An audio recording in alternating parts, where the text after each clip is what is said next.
Few months, the dollar has been riding high, both because markets were exceptionally optimistic about the US economy and because there was a widespread sense that Trump's tariffs would do more harm to other economies than the US. However, in the past few months, anxieties about Trump's erratic trade policies have sparked somewhat of a sell-off, which has accelerated into a full-blown crash in the past couple of days.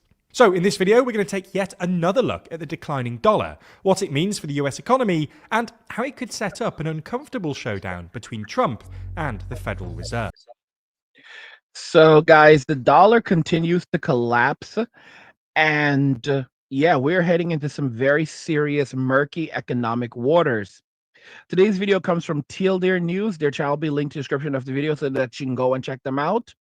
Why is the dollar beginning to collapse so rapidly? And is this deliberate? Is this something very deliberately being done by Trump? You'd be surprised by the answer. Watch it in the video to fully understand why you're not really seeing the full picture, but we're going to break that down. Don't forget to follow us on Rumble, and if you want to learn about crypto, follow us over on go and check us out on Angry's Crypto Academy. It's linked in the description of the video.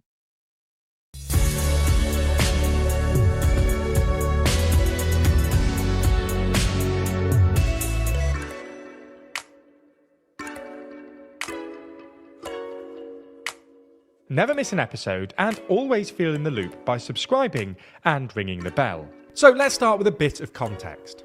As we've mentioned in previous videos, the dollar was actually riding pretty high until a month or so ago.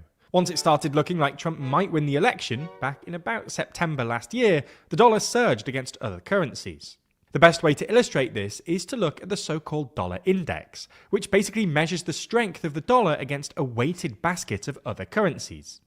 According to this index, the dollar rose steadily from late September before peaking in early January at nearly a 3-year high. So, why did the prospect of Trump's re-election, and then his actual re-election, trigger such a surge in the dollar? Well, there were basically 3 reasons.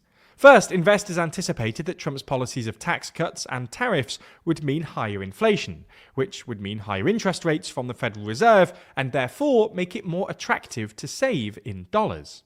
Second, there was a widespread sense that Trump's trade wars would hurt other economies more than the American economy, which made other countries' currencies less attractive, thereby boosting the dollar, because, after all, the dollar's value is determined relative to other currencies.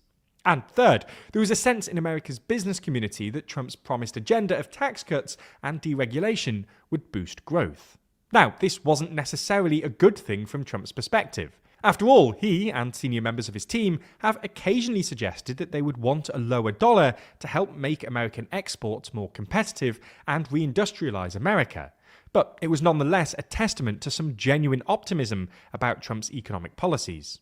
However, a couple of months ago, the dollar started slipping.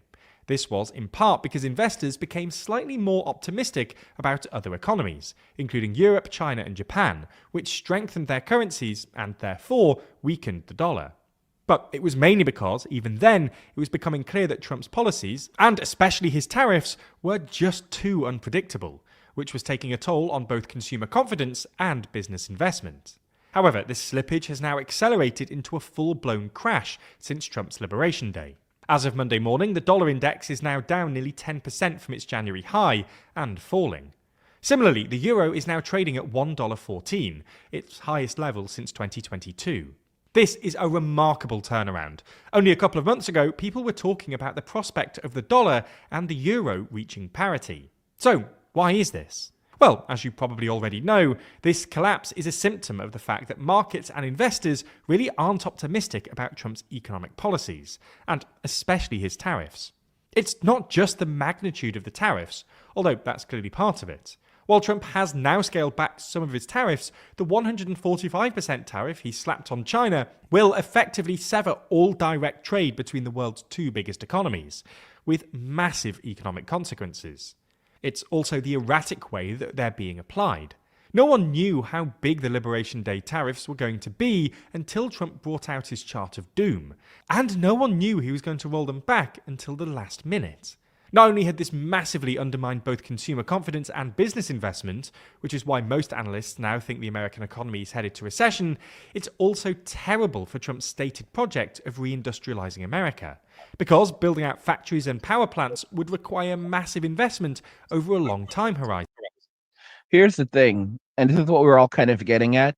Trump has basically said that, he's hint he's hinted that he could end up going for another term, going again in 2028.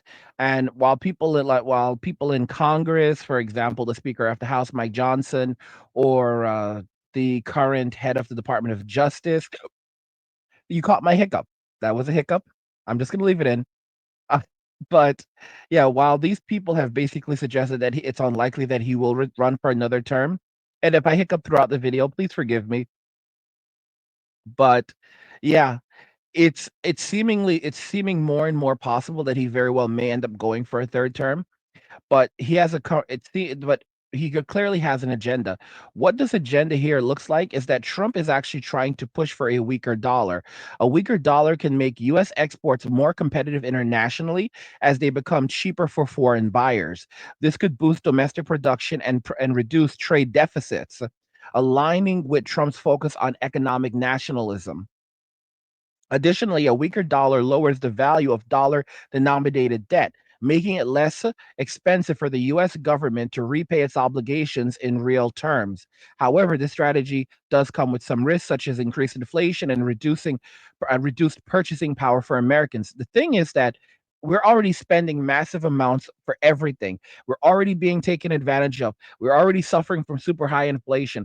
I see people who are saying crazy stuff like, "Oh, well, it can get even much worse than this." Imagine paying, $2,000 for that iPhone now. Let's be completely realistic. These companies know 100% that there is a cutoff period. There is an absolute point of no return where people will just say, "No, we cannot afford your product anymore." If Nintendo may experience that with their Nintendo Switch, where they're charging $80 per game. They may begin experiencing it soon, where there may be massive consumer backlash, where consumers say, "We can't pay, like, either drop the price, drop the price. We cannot pay this amount of money for your product anymore."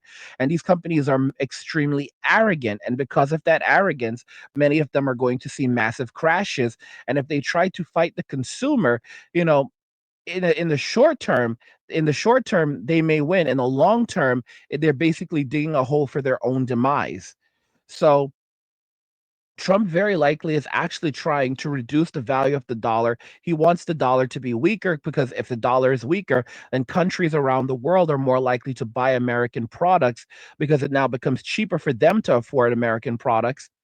And it also allows us to refinance our debt at much lower rates. If the Fed drops, if the dollar weakens and the Fed then turns around and drops interest rates, that's a massive thing for America, because now the United States can refinance its debt at record low interest rate levels, which is what we should have done 5 years ago when the world fell apart back in 2020. But we did not do that. We could have refinanced our debt for extremely low interest rates, and that would have allowed us to basically be in a much better position now. That's what I suspect Trump is actually trying to do again. He's trying to weaken the value of the debt dollar, because if you drastically weaken the value of the dollar significantly, then that means that the amount of debt that you have to repay, or the value of the debt, goes down, so the amount that you actually repay on the debt would also go down as well, because the amount of money that people earn would also theoretically go up. This is what they've been doing for decades, but it hurt. What ends up happening is it does create some problems, because as the value of money goes down, then that technically can mean that things become more expensive, but things are already crazy expensive. But then at the same time, if you have other investments coming in from other countries, other countries are buying more of your product because of that weaker dollar, and you're focusing on domestic investments in manufacturing, then if things are being manufactured in your country, then that the items in your country are going to they should be cheaper than if you were to import them from overseas eventually. That's what he's getting at. And that would ultimately lead to more competition, better stability, and a rebalancing of things. So Trump is actually playing like 4D chess right now, where he's essentially 3 or 4 steps ahead of everyone else. While everyone's like, okay, well, if you do this, this is going to happen. Trump has already thought multiple steps ahead, where he's like, well, they only have a couple of choices. If I do this, because like people, they're like, you don't have the balls to do that. Yes, I do.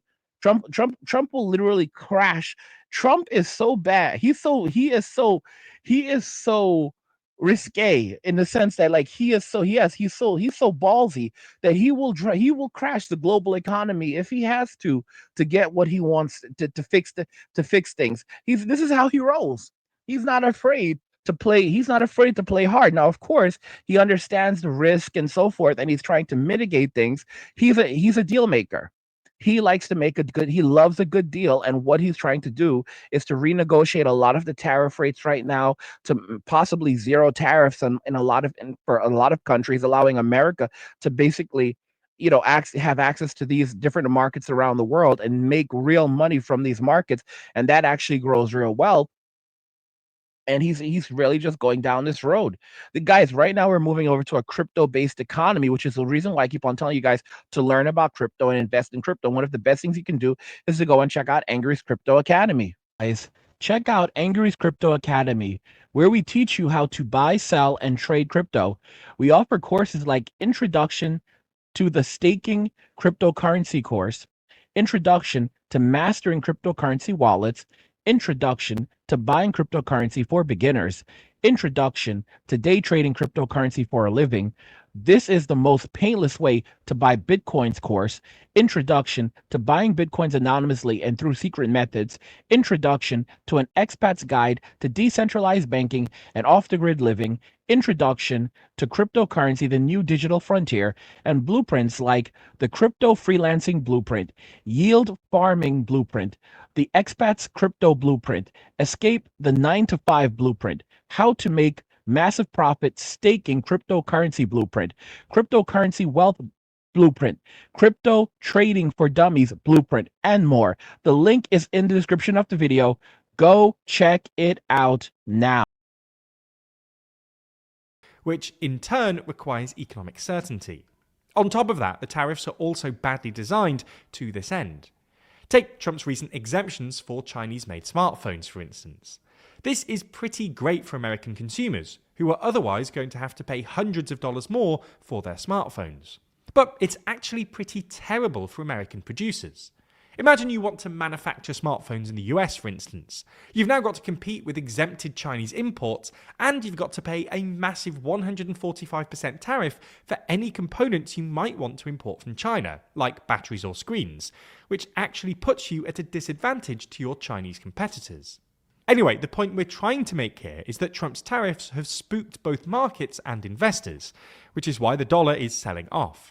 This is the same thing that's driving the concurrent sell-off in treasuries, i.e. US government debt, which has pushed up borrowing costs for the federal government. The annual yield on a 10-year treasury, for instance, has risen from 4% to 4.5% in just the past week or so, which is a ridiculously steep increase by treasury market standards. So where things really headed is that we're moving over to a crypto-based economy. That's why we have a strategic crypto reserve. Okay, when you look at what happened with the boomers and the stock markets, they began losing massive amounts of money as their 401ks began to slip. Okay, and we did have the markets did recover after Trump paused the tariffs, but he's made it very clear that the pauses are actually only temporary. I believe it's something like only a 90-day pause.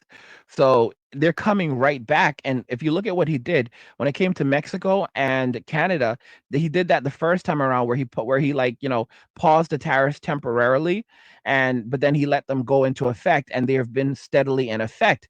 And he's paused these tariffs for 90 days, but those tariffs are going to go back into effect. And the smartest place for you to keep your money right now is absolutely in cryptocurrency. You should be buying, buying, buying. While people are selling, you should be buying. You should be investing. You should be learning. because that is the 100% future. We're moving away from cash, and we're moving away to we're moving to crypto, and it's going to be all about digital money. And there are many among you who don't like the idea. I could care less about these people. These people will be homeless. These people will be in tent city. These people will be talking crap in tent city like old bums. I really don't care. And those of you that remember that are listening right now, during that time, you'll be saying, yeah, Uncle Angry was right. Uncle Angry was right. And I got mine. I got mine. Too bad you didn't get yours. I don't like to quote the boomers because they're bad people, but a lot of people are going to say, well, I got mine. Too bad you didn't get yours, because you didn't listen. You were told, you were warned, you were told to invest in crypto. You called it a scam. You refused. You could have bought a few coins for $10. All right. You could have made a $10 investment and turned that into $100,000 nest egg. But you were so arrogant, and you were still filled with HATE, because a lot of these people are filled with HATE. They absolutely HATE crypto because they feel like it's threatening cash that they worship. A lot of you that listen to my content, you worship cash. You say cash is king, like Christ is king. You don't realize that you're going to end up in TTC because of your stupid behavior. If crypto ever became so, if crypto ever became like toxic like cash, and something came along, something else, an evolution of it came along, I would leave crypto behind and jump into that. I'm not saying that's going to happen anytime soon, but I'm just illustrating this to you. A lot of you, however, you're so stuck in your ways that you think that cash is going to save you when it's not. Well, what if all the power goes out? What happens if the power does, what happens to your crypto? What happens if the power doesn't go out, but the banks chain up the doors and the ATM stop working? Then you're screwed, little bro. Then you're really, really screwed. Guys, where things are really heading is towards a crypto only society and a de-dollarization, which is something the Clear Value Tax Channel has talked about, and I covered in another video. But what do you guys think regarding all of this, guys? The dollar continues to collapse, and nothing is looking good out there. Let me know your thoughts. We'll talk about it in the comments. Like the video if you like it. Don't forget to subscribe, and if you like the video, share the video, and just remember that all roads lead to MWM and walking away. And cheers. Nothing says you care like crypto. Nothing can compare. Nothing says you care like crypto. Oh, nothing can compare to crypto.